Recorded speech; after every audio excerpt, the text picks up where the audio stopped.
말씀을 계속 보면서 아주 중요한 핵심 주제가 되는 내용을 지난 수요일 저녁 예배와 함께 두 번째로 또 이 말씀을 다시 접하게 되었습니다.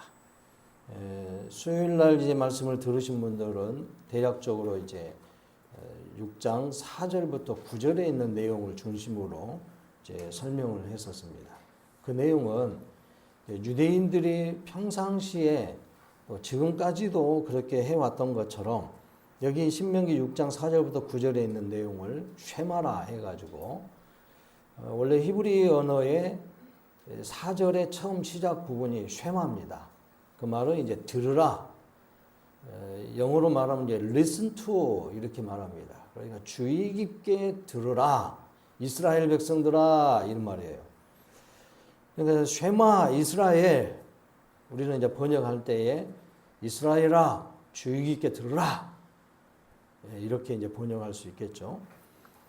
그래서 이 말씀을 자기들의 경건한 생활들을 위해서 날마다 신앙 고백과 같이 낭송하는 말씀 구절입니다. 여기에서 이제 특별히 6장 4절, 5절 부분, 이 두 구절을 굉장히 중요한 핵심 구절로 보는 거죠. 오늘 여기 다 나와 있죠. 이스라엘아 들으라 우리 하나님은 우리 하나님 여호와는 오직 유일한 여호와이시니 너는 마음을 다하고 뜻을 다하고 힘을 다하여 내 하나님 여호와를 사랑하라. 이 두 구절을 하루에 2번 이상씩은 낭독한다는 거예요. 머릿속에다가 마음속에다가 그렇게 우리가 신앙적으로 표현하면 마음판에다가 새겨 넣는 거죠. 그래서 이 말씀을 중심으로 해서 생활하는 거죠. 우리 오늘날 이제 신약의 그리스도인들에게는 신앙 고백이 뭡니까? 나의 신앙의 고백을 한 게 뭐예요? 사도신경이잖아요. 사도신경을 우리가 끊임없이 하는 거죠. 그러니까 새벽에 예배드리러 나오신 분들은 하루에 한 번씩은 신앙 고백을 계속 합니다. 그러니까 이 신앙 고백이 오늘 우리의 삶의 기본이 돼야 된다는 거죠. 그래서 유대인들은 지금도 이 구절을 중심으로 해가지고 신앙 고백적인 모습으로 하루에 2번씩을 읊조리면서 하나님 앞에 이렇게 살아보려고 애를 쓴다는 거죠. 근데 이게 이제 너무 발전돼가지고 이렇게 율법을 지켜 사는 것이 내가 하나님 앞에 복 받는 거, 여기까지는 괜찮아요. 복 받는 것이라 하는데 자신의 그 열정, 그 성실함으로 인해서 율법 잘 지켰으니까 나를 이뻐하셔야죠. 이런 식이죠. 그래서 율법을 잘 지켜 행하면 복 받는 것뿐만이 아니라 구원의 은혜까지 넘칩니다 하고 이렇게 고백하는 거죠. 그런데 여기에서 이제 조금 어폐가 있는 것이 뭐냐면 그 율법을 지키려고 하는 가운데에 잘 안 되거든요. 하나님 말씀대로 하려면 굉장히 힘들거든요. 내가 생활해왔던 삶의 습관들을 다 저버리고 하나님 중심적으로 살아보려고 하니까 그게 쉬운 일이 아니거든요. 어렸을 때부터 꾸준히 해왔다면은 그래도 괜찮을까 싶은데 그래도 그 사람들에게도 힘든 일인 겁니다. 그런데 그리스도 예수 안에서 이제 하나님의 백성 됐다고 한 사람들이 말씀대로 살아보려고 하니까 너무너무 힘든 거예요. 그러니까 이게 좋은 신앙의 틀이지만 이게 자칫 이제 내가 이렇게 해왔으니까 하면서 교만해지고 오만해지고 그러니까 하나님 당연히 복 줘야 된다. 이제 결국은 형식에 얽매여져 사는 것이죠. 하나님 섬기는 일이 이제 습관화되어지긴 하는데 생활화되어지긴 하는데 그것이 좋은 것 같으면서 도가 지나쳐가지고 자기 의가 된다는 거죠. 내가 이렇게 했으니까 복 주신 것 당연한 겁니다. 이런 식으로 이제 따져드는 거죠. 근데 우리는 여기서 분명히 알아야 됩니다. 하나님이 우리에게 말씀을 주시는 것은 뭐냐? 뭐 오후에 이제 볼 내용 중에도 나와 있습니다만은 8장에서 그 부분은 조금 설명이 돼요. 왜 하나님의 이 율법을 우리에게 주셔가지고 이 말씀대로 살아라 했냐 하면 이 율법이 우리가 지켜 살기가 참 힘들기 때문에 사람들의 마음이 자꾸 그렇게 하겠습니다 해놓고도 안 하거든요. 그렇게 안 해요. 그리고 변질된다는 거죠. 그래서 지킬 수 있느냐 없느냐 요거를 보고 싶어 하신다는 거죠. 그래서 순종하는 자에게 하나님께서 풍성한 복을 주고 번성하게 만드시겠다. 이런 약속을 하시죠. 그래서 사람이 해야 할 일은 바로 그 말씀대로 성실하게 살아가면서 하나님 우리에게 주신 복을 누리며 사는 것이죠. 그러니까 이게 율법을 준 것이 하나님이 말씀을 우리에게 하신 것이 명령하신 것이 우리에게 복 주시려고 하신 거다 이 말이에요. 우리를 올가매고 우리를 힘들게 만들고 부담스럽게 만들게 하는 것이 아니라는 것이죠. 그런 예를 든다 한다면 오늘 우리가 이제 하나님의 뜻이라고 말씀이라고 한다는 것이 이제 주일 성수하는 거 또는 공적 예배에 참여하는 일에 대해서 우리가 이렇게 설명할 수도 있는 겁니다. 여러분, 지난주에도 이제 그런 문제 가지고 조금 이제 이야기를 나눈 적이 있는데 하나님 앞에 예배 드리는 주일 예배에 여러분 하루라도 빠지면 좀 어떤가요? 어떻게 생각해요? 한 주간 예배를 내가 어쩌다가 집안일에 바쁜 일이 있어가지고 못 지켰어. 그러면 이제 대체적으로 이제 여러 가지 생각이 되죠. 신앙이 조금 들어서신 분은 하나님 앞에 죄송스러워. 그러면서 이제 마음에 꺼리끼는 게 뭐냐면, 아이고, 다음 주 또 나가려면 목사님 얼굴 보기가 좀 껄끄럽고, 다른 성도들이 만날 때마다, 어째 지난주에 안 나왔어? 그러니까, 이제 바빠서 못 나갔어. 그러면서 마음 한편에는 지난 주일에 예배를 못 드려서 마음이 불편해. 죄책감 같은 그런 걸 든다 이 말이에요. 불편해. 그래가지고 성도들 보는 것도 그러고 목사님, 특히 목사님 얼굴 보는 것이 이제 체면이 안 서는 거예요, 이제. 자, 하나님이 주일 성수하는 거에 대해서 이런 부담감을 주기 위해서 주일 성수하라고 했을까요? 하루라도 빠지면은 그냥 죄인 된 것처럼 해가지고 쩔쩔 메고 다니고 부담돼가지고 이런 죄책감에 시달리라고 주일 성수하라는 걸까요? 못 지킬 수도 있잖아요. 구약 시대 때는 이 모세가 있었을 때 이 광야 시대 때는요. 물론 이제 이스라엘 백성들이 가나안 땅에 와서도 마찬가지입니다만은 그때는 그 상황이 그래요. 주일 성수 안 하면 주일이라는 이제 그때는 안식일이죠. 안식일을 제대로 지키지 않으면 돌에 맞아 죽어요. 재판 받아가지고 그 자리에서 죽는 거예요. 굉장한 중요한 본보기죠. 근데 오늘날 주일 성수 안 했다 해가지고 돌에 맞아 죽어야 됩니다. 감옥 가시오. 그런 거 있어요, 없어요?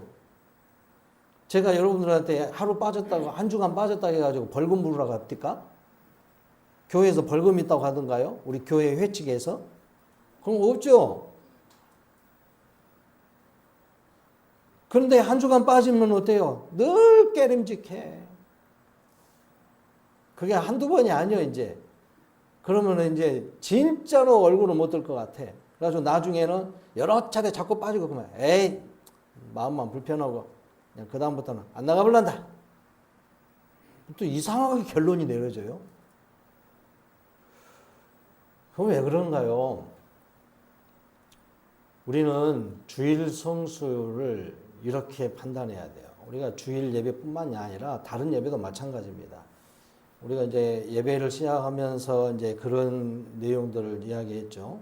기도를 할 때에 주일은 이 주간의 기본이 되고 이 주간을 이끌어가기 위한 아주 중요한 시작점인 거예요. 그래서 또 다른 주일을 향해서 이건 뭐가 같냐면 일주일이라는 것이 오늘 이 주일을 다음 주일까지 기대하면서 한 주간을 살아가는 동안에 하나님의 나라가 우리 가운데 임하는 것을 기대하고 소망하는 것과 똑같은 거예요. 그러면 주일이 바로 하나님이 죄인된 가운데 멸망 중에 있는 사람들을 그의 아들을 통해서 십자가의 구속의 은혜를 통해 우리를 구원하시는, 죄 사하여 주시고 영원한 생명을 얻게 하시는 그 길을 열어주면서 그날을 기념하고 그날을 영원한 주의 나라를 바라보게 하는 그런 귀한 날로 이 주일을 주셨다는 겁니다. 그래서 십자가에서 죽으셨다가 부활하시는 날, 살아나신 그날을 기념한 거예요. 그래서 이 날은 안식일 다음 날이 되는 것이고, 창조의 개념으로 이야기하면 하나님이 세상을 빛이 있으라 하고 세상을 창조하시는 첫날이라 이 말이에요. 그러니까 이 날이 하나님이 새롭게 여는 날이 된 거예요. 안식일까지의 내용들은 그렇게 사람들이 하나님과의 약속을 어겨가지고 지키지 못할 것들을 억지로라도 해보려고 했던 그런 상황들을 이제는 예수님께서 그 모든 것을 완성하셔가지고 새롭게 세상을 열어버렸다 이 말이죠. 그러니까 이 주일날은 하나님의 새 창조 같은, 재창조 같은 그 첫날로 해서 이날에 그 기쁨을 함께 누리면서 하나님이 나를 그 아들을 통해서 구원해 주셨고 깨끗하게 씻겨 주셨고 영원한 주의 나라의 백성으로 인정해 주시고 그 하나님의 거룩한 성전 앞에 내가 들어가게 하시고 이 날이 그런 날인 거예요. 그러니까 주일 성수라는 것은 꼭 지켜야 되는 어떤 규정으로 해가지고 지키지 못하면 벌받고 막 그런 것이 아니라 이날은 당연히 나와야 되는 날이다 이 말이에요. 그러니까 당연히 나와야 될 거에 대하여서 그걸 못 지킨 거 또 참여하지 못했다는 거에 대해서는 마음이 좀 서운한 마음도 있고 미안한 마음도 있죠. 그러나 이건 죄 문제가 아니다 이 말이에요. 그러니까 죄 문제가 아니기 때문에 하나님 앞에 한 주간이라도 빠졌다 한다면 이걸 가지고 죄책감에 시달리는 것이 아니라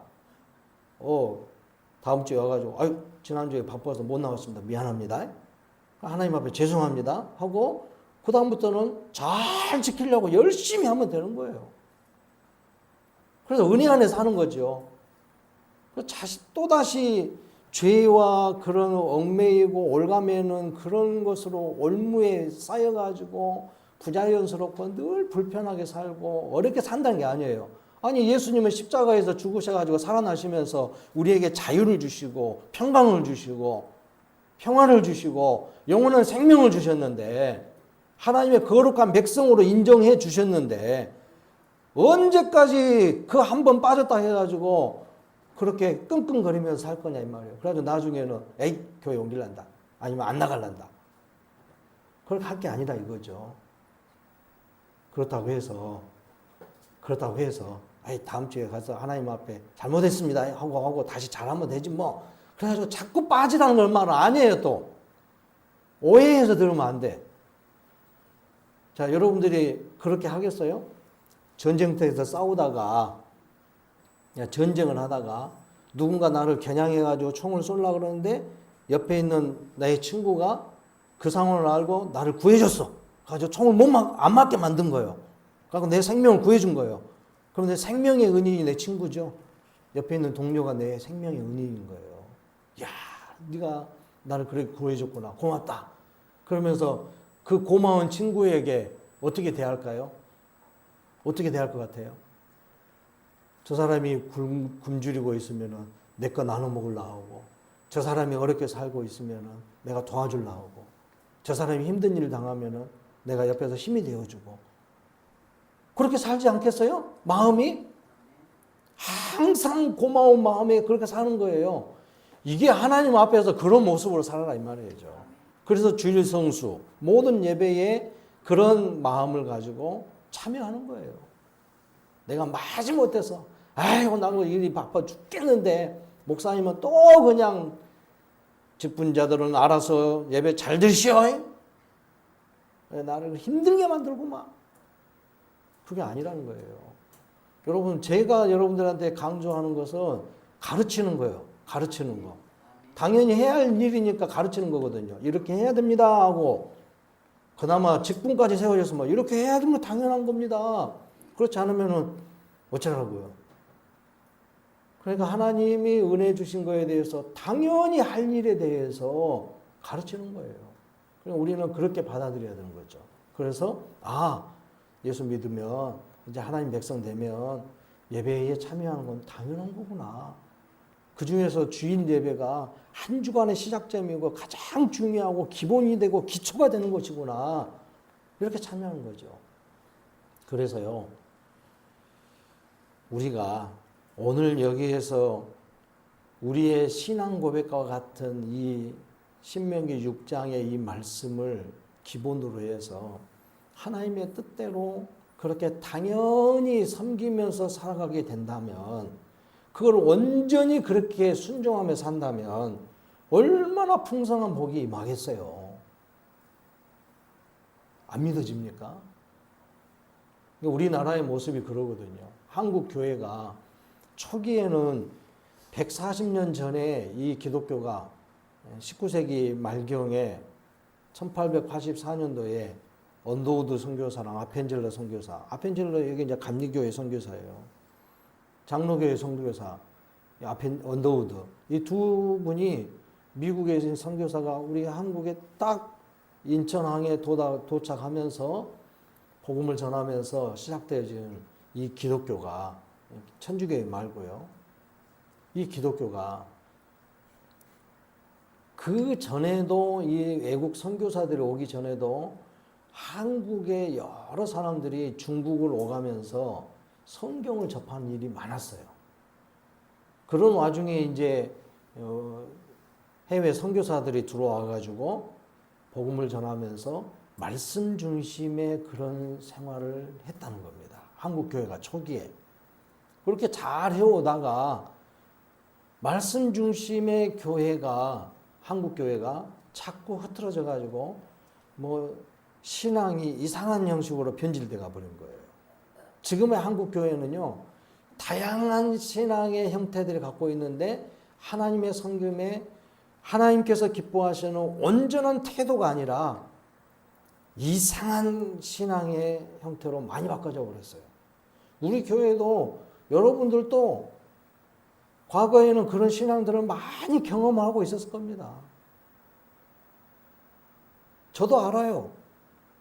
중고등학교 때에 덕흥중앙교회의 신앙의 형태가 어떤 형태였던가를 알거든요. 그 당시에 또 한국 교회가 많이 그런 별로 그렇게 성경적이지 않고 바른 신앙의 모습으로 세워지지 않았기 때문에 그때의 그런 것들이 좀 엉뚱한 그런 신앙의 형태들 막 한국 교회에다가 막 퍼져가지고요, 좀 힘들었거든요. 우리는 바른 신앙의 형태를 알아야 되고 그것을 성경을 통해서 가르쳐 주는데 그 모습대로만 성실하게 살면 참된 신앙의 형태를 잘 갖춰서 분명한 신앙 고백 안에서 고백적인 삶을 그렇게 이어간다면 우리의 인생의 삶의 모습은요, 영육 간에 풍성한 복을 받는다는 것입니다. 그렇게 했다 한다면 얼마나 한국 교회가 더 번창했겠어요. 한국 전체가 다 번창했을 겁니다. 지금 그러니까 우리는 이런 부분들을 찾아내야 되는 겁니다. 지금 우리가 창세기부터 쭉 보면서 특히 이제 레위기 말씀에서 성도의 삶의 모습에 이 하나님께서 규정하는 것 가운데에 우리의 신앙에 결정적인 것도 있는가 하면 죄 문제라든가 이런 것들, 천국 가는 문제, 구원받는 문제하고 연결되는가 한다면 그 믿음의 백성들이, 하나님의 거룩한 백성들이 삶을 어떻게 살아야지 성도다운, 하나님의 거룩한 백성다운 삶을 사는가, 이런 것들이 성경을 통해서 가르쳐주고 있다는 겁니다. 하나님이 그렇게 말씀하고 있어요. 그러니까 레위기서에 보면 특히 먹는 거, 예배하는 거 이런 것들은 이제 그 당시에 제사의 모습과는 바꿔져 가지고 오늘 우리의 이런 형태의 예배의 모습이 있지만 이 예배 가운데를 일단 놔두고 생활 속에서 먹는 것만 잘 했어도 우리는요, 건강한 가운데서 살 수 있어요. 기독교인들은. 기독교인들 가운데서도요, 우리 교회도 마찬가지입니다만은 여러 가지 질병, 특히 이제 우리는 암 문제에 대해서는 굉장히 중요하게 여겨야 됩니다. 이건 이 암이 걸리는 것은 우리는 보통 많은 사람들이 뭐 스트레스성이라고 이야기하고 많이 그러지만 그것도 영향은 있어요. 근데 가장 근본적인 문제는 먹는 거예요. 먹는 거. 먹고 코로 숨쉬는 이 공기, 마시는 물, 우리가 섭취하고 우리가 들이마시는 이 모든 것들이 내 몸을 해약을 가져다 주는 일이 된다 이거예요. 먹는 문제를 가지고 제가 여러분들에게 이야기했던 것들을 별로 관계가 이렇게 유지가 잘 안 되는 어떤 사람들한테, 주변에 있는 사람들한테 그런 이야기를 하면요, 여러분들 굉장히 그 사람들이 반대하고 붕괴하는 그런 마음을 가질 거예요. 제가 여러분들한테도 어느 정도 관계 가운데서도 이야기하는데도 아이고 꼭 그래야 됩니까? 난 농약 계속 할 거예요. 그러지 않아요? 제가 여러분한테 그렇게 한다고 해서 또 농약 안 치고 한 번이라도 그렇게 해보려고 하는 사람도 아무도 없을 거예요, 지금. 반발이 심해져요. 집안에 있는 플라스틱 다 버리시단 말이에요. 그것 때문에 여러분들이 힘든 거예요. 그렇게 이야기하는데도 에이, 괜찮아. 그러잖아요. 누구 잘 모르는 사람들이라든가 좀 별로 관계가 좀 좋지 않은 사람들한테 그런 식으로 이야기하면요, 굉장히 반발이 심할 겁니다. 목사님들 가운데서도 그러거든요. 제가 목사님들한테도 그런 이야기 하면은, 그 목사님은, 박 목사는 너무 율법적이지 않냐고. 그게 뭐 율법이에요, 그게? 율법적인 것이 아니라 율법을 지키는 삶이잖아요, 그게. 왜요? 하나님이 그 율법으로 인해서 우리를 더 복되게 하신다니까. 먹는 것 때문에 우리는 건강하게 산다 이거예요. 구원받은 백성들이 이 땅 위에서 건강하게 살아야 될 거 아니에요. 농약은 전부 다 우리 몸을, 세포를 죽이는 것이고 다른 이상한 세포를 만들어내요. 자, 월남전에 참전했던 분들이 고엽제로 인해서 엄청난 고생을 하고 있거든요. 우리 김수인 권사님 남편 되신 박종팔 씨가 보훈가족이요. 월남전 갔다 오셨는가 보더라고요. 근데 보훈병원에 가보면 고엽제라고 해가지고 뭐 DDT라고 하기도 하고 그 고엽제 있잖아요. 제초제예요, 제초제. 월맹군들을, 베트콩들을 찾아내가지고 그거를 섬멸하기 위해서 전투를 하는데 맨날 백두콩들이 전부 다 숲속으로 숨어 들어가고 그 밀림 지역으로 들어가고 땅굴 파고 들어가 버리고 막 그러니까 이 밀림을 어떻게 해가지고 나무나 풀을 싹 제거해 버리고 미군이나 한국군이 전투하는 데에 좀 용이하게 그 백두콩 잘 찾아내려고 그러려고 비행기를 가지고 그냥 가서 그 고엽제를 뿌려본 거예요. 그냥 농약을 제초제 다 뿌렸다니까요. 근데 그 제초제를 뿌릴 때 그 밑에가 한국군, 미국군 군인들이 다 있는 거예요. 그걸 계속 맞고 살아. 그리고 뭐 이나 뭐 벼룩이나 이런 것들을 제거하기 위해서 몸을 그렇게 소독한다 해가지고 막 DDT를 몸에다 뿌려. 우리나라 보통 그랬잖아요. 한국전쟁 이후에 막 그거 미국이 갖다 준 거 가지고 몸에다 다 뿌리고 다니고. 모기 물리면 그냥 아이고 그냥 모기향을 다 내 몸에다 다 뿌리고 다니고. 그걸로 해서 고생한 사람들이 지금 많아요. 그걸로 인해서 암이 걸리고, 그걸로 인해서 피부 질환이 생기고, 고생해. 그런 환자들이 지금 보온병원에 꽉 찼어. 그걸로 인해서. 그러니까, 이런 형식으로, 이렇게 하나님의 말씀만 제대로 지켜 살아도, 믿는 사람들이, 안 믿는 사람도 그렇게 살고 있어요. 특히, 이단들 중에서요, 안식교인들. 또는 하나님의 교회라고 하는 사람들, 그 안식교에서 나온 사람들이거든요. 이단에서 나온 이단들이요 또. 이런 사람들이나 또는 몰몬교 사람들이나 이 사람들은요 유기농법을 해가지고 음식을 그렇게 먹거든요. 우리 기독교 안에서도 그런 것을 주장해 가지고 하는 데가 있는데 우리 광주 같은 경우는 장성에서부터 시작한 과거에 이제 백운교회라고 그러죠. 백운교회에서부터 시작한 지금은 한마음 공동체라 가지고 하나의 큰 그 농축산 하나의 공동체로 사업체가 생겼어요. 한마음 공동체라고. 유독교회 다녔던 제 친구도 거기에서 고위직에 있어. 그 일을 하고 있어 아직도. 농사 지어가지고 나오는 쌀이라든가 농작물도 그렇게 해가지고 인터넷으로도 판매하고 그러더라고요. 우리들 가운데도 뭐 친구들에게도 야 이거 쌀 이번에 좋은 거 나왔는데 사라 그러면서 좀 비싸 일반 쌀들보다는 조금 더 비싸요. 유기농법을 해가지고 아주 잘하거든요.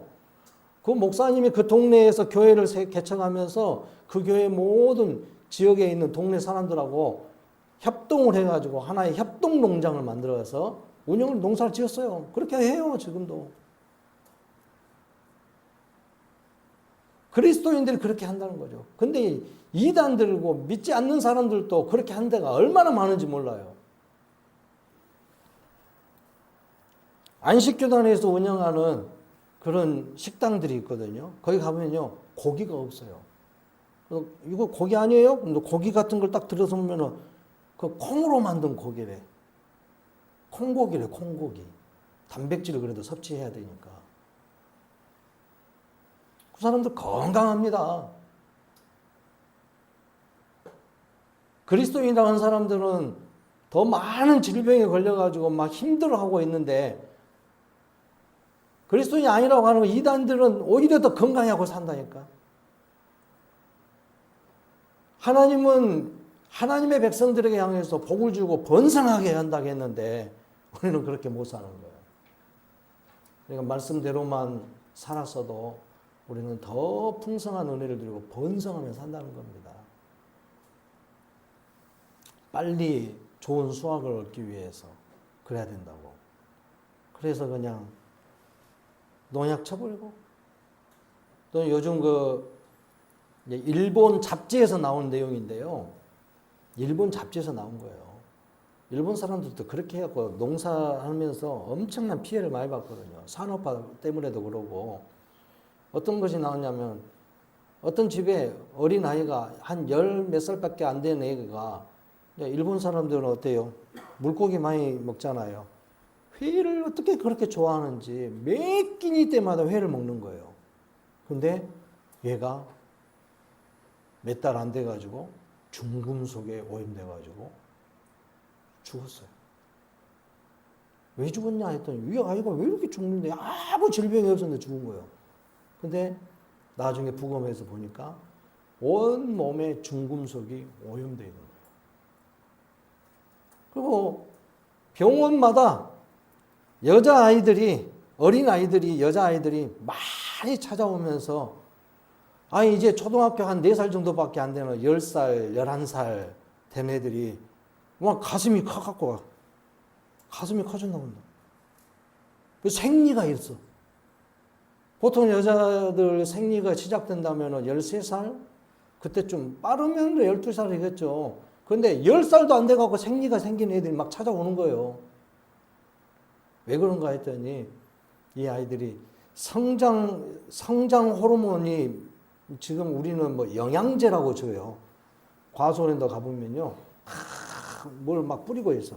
농약 하신가요? 아니요, 농약 아니고요. 이거 영양제 주고 있습니다. 영양제 준대. 배도 이만하던 배들이 어느 날 갑자기 이렇게 커져갖고 나왔어. 수박도 이만하던 것이 어느 날 갑자기 이렇게 커갖고 나와. 당도도 대단하고. 왜 그래요? 성장 호르몬이란 것을 넣기 때문에 그래요. 영양제라 그래, 말은. 그게 다 농약이다, 이 말이에요. 그런 것을 주니까 딸기 같은 거 이런 거에다 주니까 일본 잡지에서 어린아이들이 왜 이렇게 생리가 빠르대? 보니까 이 아이들이 그 성장 호르몬이 많이 들어간 딸기를 즐겨 먹은 거예요. 식물만 그렇게 커지고 좋은 상품 만들어진 게 아니라 사람도 그걸로 인해서 빨리 성장하는 거예요. 거기에 나이에 맞게끔 육체가 성장을 해야 되거든요. 아이들이 어린아이인데 이제 10살밖에 안 된 아이가 아버님, 어머님 그러고 다니고 있고, 그러면 옆에 사람들이 와, 또 여기가 조숙하네. 예, 옛날에 조선시대 때는 그럴 수도 있었어요. 그 엄한 교육들이 그대로 이어지다 보니까. 근데 막 그냥 7살이나 된 아이가 막 어머님, 어머님 하고 다녀봐봐. 우리는 그거 가지고도 이야, 이 아이가 뭘 어떻게 컸길래, 교육을 받았길래 이렇게 빨리 가고 어른이 다 돼버렸냐고. 육체가 그런다는 거예요. 육체가. 말씀만 제대로 순종하며 살았어도 우리의 인생은, 또 그리스도인들의 삶의 모습은 그 질이요, 생각지도 못한 가운데 놀라운 좋은 질적인 삶을 누릴 수 있다 이거죠. 이스라엘 사람들은 이런 습관들을 지금도 그렇게 공동체 속에서는, 실제적인 진짜 유대인들의 그런 공동체에서는요, 아직도 전기도 안 쓴 데가 있대요. 전기도 안 쓴다니까요. 자동차도 안 타고 다녀요. 그들은 그렇게 살아요. 마차 타고 다니고 전기도 필요 없어. 그냥 호롱불, 동물 기름이나 식물 기름들을 해가지고 호롱불처럼 해가지고 심지 만들어서 불 켜고 다니고, 등잔불 같은 거 이런 걸 써요. 그럼에도 하나도 불편함을 못 느낀다는 거예요, 그 사람들은. 그것이 하나님의 거룩한 백성들이 주신 은혜의 삶이라고 생각하니까 말씀대로 사는 거죠.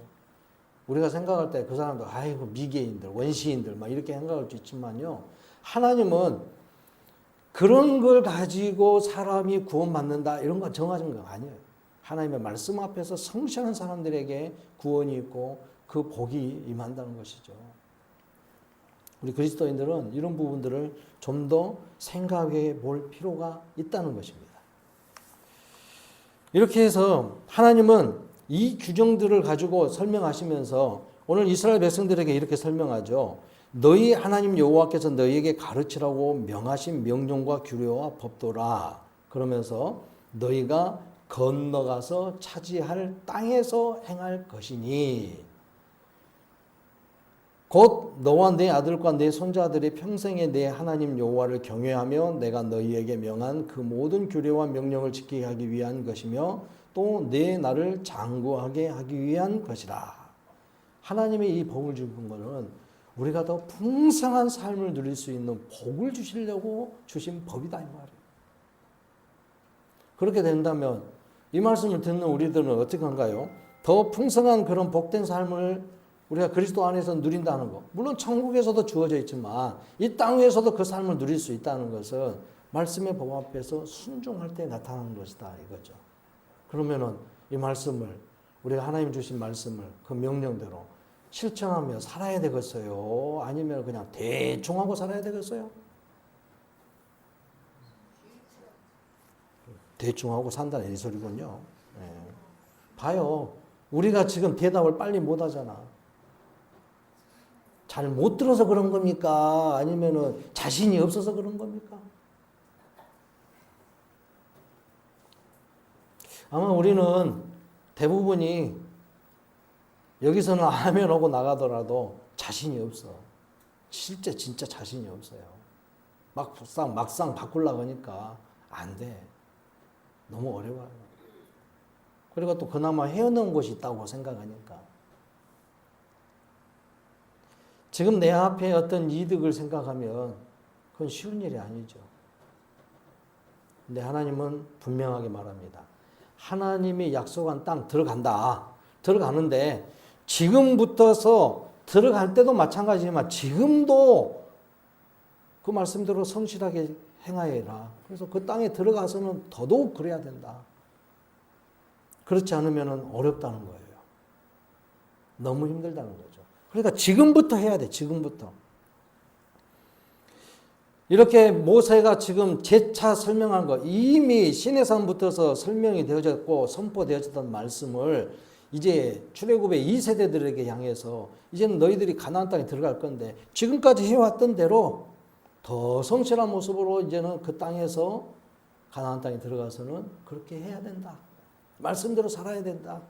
주님의 명령대로 순종하며 살아야 된다. 그래야지 복이 된다. 그 중에서도 이제 가장 중요한 게 뭐냐면 거기 들어가면 이방인들과의 어울려서 산다 이 말이에요. 분명히 이방인들이 있어. 그 땅에 살고 있어서는 원래 그 본토기들이 있다 이 말이에요. 그 본토배기들이 살고 있는 생활 습관을 따르지 말라는 거예요. 누구의 법대로 살아라? 하나님이 선포해 주신 법대로 살아라. 왜냐하면 그 땅에 가서 그 사람들과 더불어 살면서 그 사람들의 습관대로 따라서 살게 돼버리면 문제가 발생하죠. 이제 하나님을 몰라. 하나님을 잊어버려요. 하나님의 법대로 살지 않으면 안 돼요. 그 땅에 있는 사람들은 하나님의 법이 아니라 자기들 습관대로 자기들이 만드는 어떤 신들을 섬기면서 살고 그 신들의 원하는데 그 신들을 기쁘게 하는데 그런 습관에 젖어 있는 사람들이다 이 말이에요. 온 천지를 창조하시고 주관하시는 참 하나님, 생명도 없고 그런 신을 섬기는 가나안 땅에 있는 사람들이 아니라 너희는 참 하나님을 섬기는 사람들로 참 하나님의 백성들 아니냐. 그러니까 진짜 하나님이 명령한 말씀대로 살아라 이 말이죠. 그렇지 않으면은 너희들은 하나님의 백성이 아니다 이 말이에요. 그러니까 진짜 하나님의 백성이 됐다 한다면 그 하나님의 법대로 사는 것이 복 있는 삶을 누리는 것이라는 거죠. 그래서 이 경문의 말씀을 신명기 6장 4절에서 9절에 있는 말씀을 이마이나 조그만 상자에다 해가지고 이마이나 손이나 여기에다가 늘 표시를 하면서 하루에 2번씩을 반드시 이 말씀을 되뇌이면서 되새김질하면서 그렇게 살아보겠습니다 하면서 묵상한 대로 실천하는 거죠. 그래서 하루에 하나씩 바꿔가는 거예요. 저도 어렸을 때 신학교 다니면서 지금 이 교회에서 성장할 때 중고등학교 시절 때도 그랬어요. 하나님, 내가 1년에 한 가지 습관을 바꾸고 하루에 한 가지씩 마음의 상태를 바꾸고 이런 것들을 지금도 끊임없이 그걸 해요. 올해는 이런 부분들을 조금 더 개발을 해야 되겠습니다. 하나님, 내가 이런 부분들을 좀 더 어떻게 좀 준비를 해봐야 되겠고 바꿔봐야 되겠습니다. 하나님 앞에 더 가까이 갈 수 있는 그 길들을 최대한으로 찾아가는 것이죠. 하루에 하나, 한 달에 한 가지, 1년에 뭐 한 가지 이런 식으로 뭔가 목표를 삼고 해봤어요.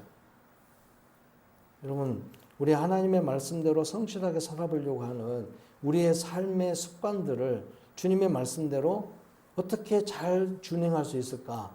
이러한 목표를 삼아 보십시오. 그렇게 해서 성실하게 말씀대로 살아가면서 우리의 삶을 더 풍성한 은혜의 삶으로 만들어 가 보시길 바랍니다. 오늘 우리가 해야 될 것은 그런 거예요. 자, 4절부터 9절의 내용을 짤막하게 설명한다면 이런 겁니다. 주의 깊게 들어서 하나님 여호와는 오직 유일한 여호와시다. 자, 여호와라는 것을 하나님의 이름으로 우리가 이제 생각할 수 있는데 여러분들에게 설명을 했죠. 하나님의 존재 방식, 존재 양식이다 이 말이에요. 하나님은 스스로 계신 분이란 거예요.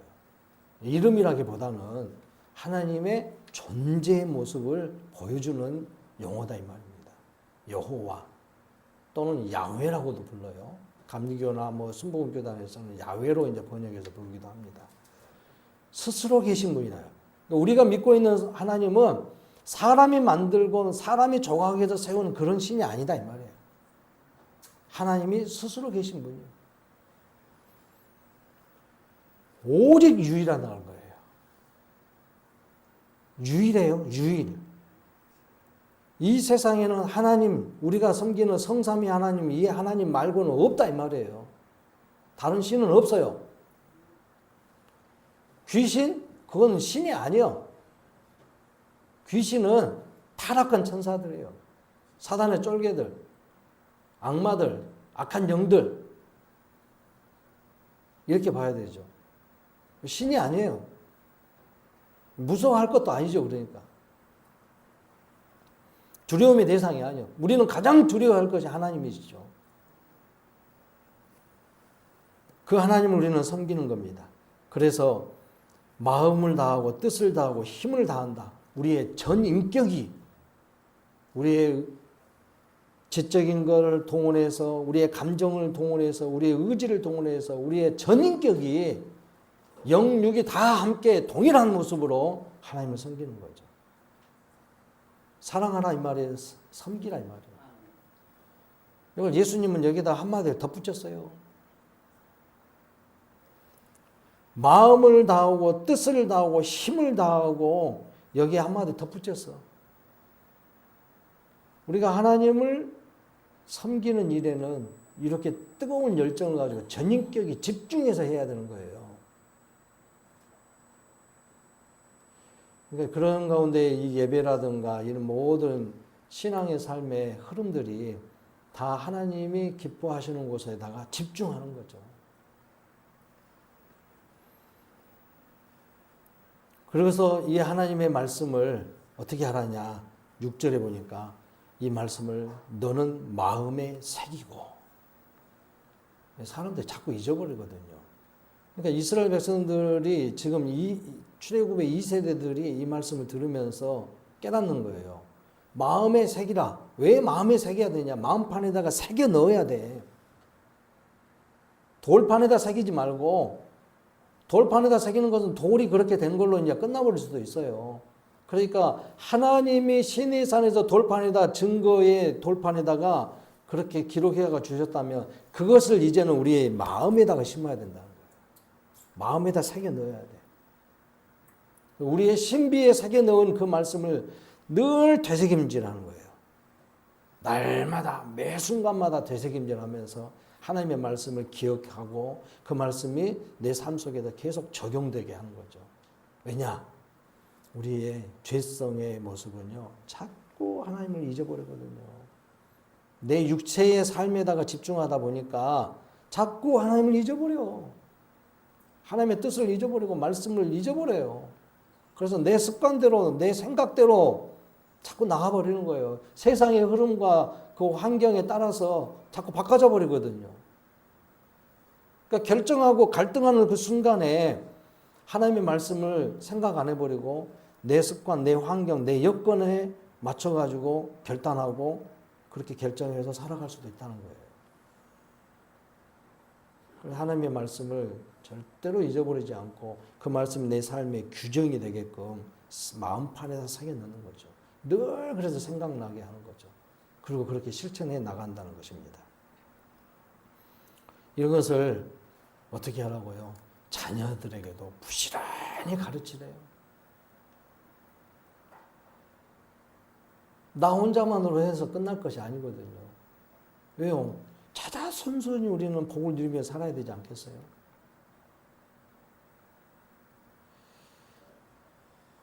우리는 이 의식들이 모두 살아있어야 돼요. 그리고 자자손손이 끊임없이 주어져야 됩니다.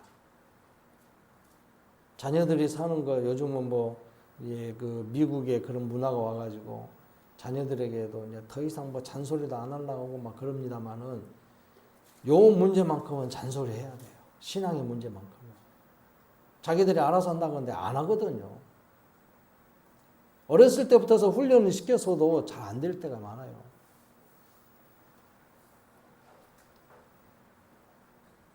이 문제는 굉장히 중요한 문제입니다. 우리가 전인격으로 하나님을 잘 섬긴다 하면서도 자녀 교육에서는 자꾸 온전하지 못할 때가 많습니다. 부지런히 가르치대요.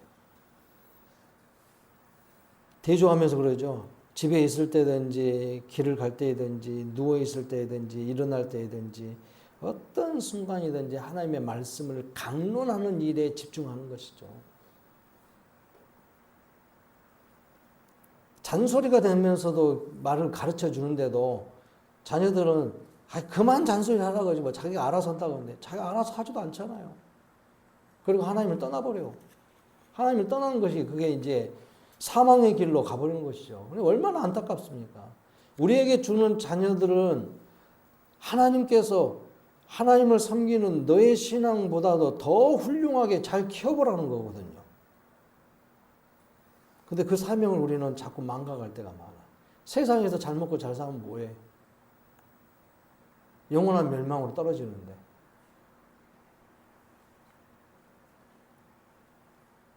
이런 말을 제 자녀들한테도 이야기해도 어쩔 때는 막 흘려들은 것 같이 들려가지고 그렇게 보여서 많이 안타까울 때가 있어요. 어릴 때부터 더 철저하게 시키지 못한 것에 대해서 좀 마음이 좀 힘들어합니다.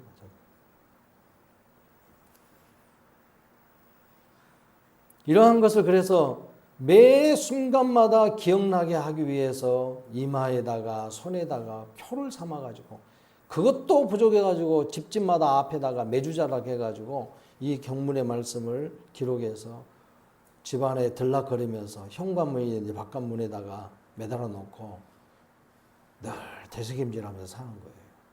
네, 이렇게 살아보려고 합니다. 끊임없이 주님이 기뻐하시는 그 삶을 누려보려고 애쓰는 거죠. 그런 수고가 필요해요. 우리는. 그러나 초두에 말씀드린 것처럼 하나님의 말씀이 우리의 삶을 올가매는 올무가 되는 게 아닙니다. 오늘 올무가 되는 내용들이 하나의 내용이 나오죠.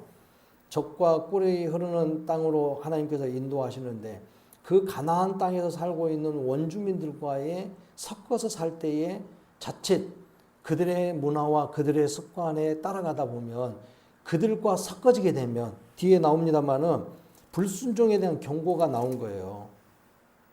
그들 사람들, 그들의 자녀들과 혼인 관계를 맺으면서 내 사랑하는 자녀가 아들이나 딸이나 그 원주민들하고 혼인하게 돼버리면 자칫 내 자녀들의 신앙이 사라져 버린다는 거예요.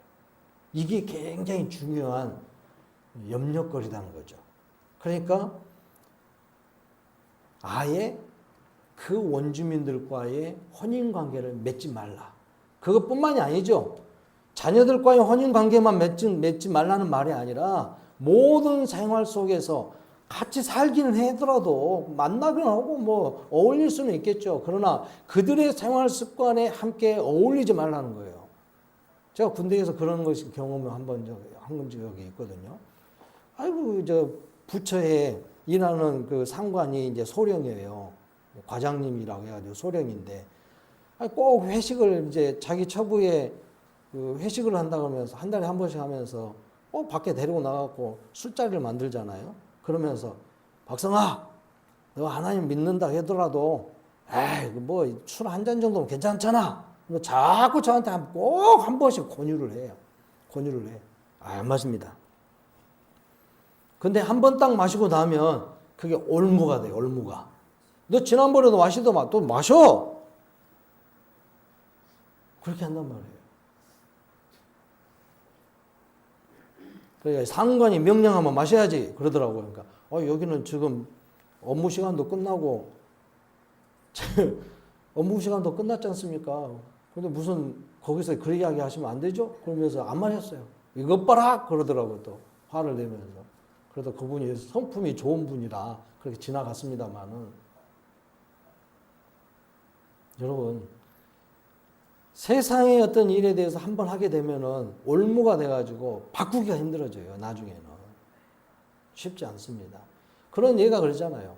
70년 포로 생활을 갔던 이스라엘 백성들이 70년 후에 돌아와가지고 하나님의 거룩한 백성들로 거듭나려고 했더니 거기에 바벨론에서 살면서 자녀들을 혼인시키고 바벨론 외국 사람들 막 이런 이방 사람들하고 혼인돼가지고 자기 자녀들 낳고 막 그렇게 해서 또 온 사람들이 있어. 그것도 특히나 이제 제사장 집파 사람들 중에서. 그래서 성전을 새로 지어가지고 하나님 앞에 예배를 드리려고 하는데 백성들이 문제 삼는 거예요. 또 하나님도 기뻐하지 않아. 저 제사장이 돼가지고 왜 이방 여인하고 혼인해가지고 자녀도 낳고 있냐. 빨리 해결해라. 하나님의 말씀을 어겼잖아요. 어겼어. 그래서 이방 문화에 젖어 있는 거예요. 그래서 자꾸 아내가 그 이방 여인인 아내가 자기의 습관대로 따라서 하나님 앞에 예배 드리러 가려니까 나 안 가. 나는 내 신한테 섬길 거야. 그러다가 자꾸 아내가 뭐라고 하면은 그래 알았어 그래 갈게. 나도 자기 신앙도 잃어버려. 많은 사람들이 그렇게 하고 있거든요. 오늘날도 그리스도인들 그렇게 살아요. 그래서 믿지 않는 사람과 혼인하게 되면은 저는 그렇게 설명합니다. 순교를 각오하고 혼인해라. 아들이든 딸이든. 그렇지 않으려면 먼저 서로 믿게 해라. 너도 신앙을 좋게 하고 분명하게 세우고 너의 배우자도 반드시 너와 같은 신앙으로 만들어라. 그러고 혼인해라. 그렇지 않으면 자기 신앙도 잃어버릴 수 있거든요. 그걸로 끝나는 게 아니에요. 자기 집안 전체가 신앙을 다 잃어버릴 수도 있어요. 그래서 하나님은 이것을 염려하는 거예요. 그래서 하나님의 말씀의 그 명령 앞에서 절대적인 순종이 필요하다는 것입니다. 오늘 그리스도인들은 예외가 없습니다. 그 말씀이 오늘 우리에게 삶을 더 풍성하고 복되게 만들기 위한, 더 번성케 하기 위한 아주 소중한 말씀입니다. 그러나 그리스도 안에서 이루어진 이 말씀이, 완성되진 이 말씀이 우리의 삶을 부자연스럽게 만드는 게 아닙니다. 그렇게 만들려고 하나님은 우리에게 말씀하시지 않았습니다. 그리스도께서 자유케 하심의 은혜 안에서 주님의 말씀 앞에서 순종하며 살면서 더 풍성한 은혜의 삶을 누리는 우리 모두가 되시기를 주의 이름으로 축복합니다.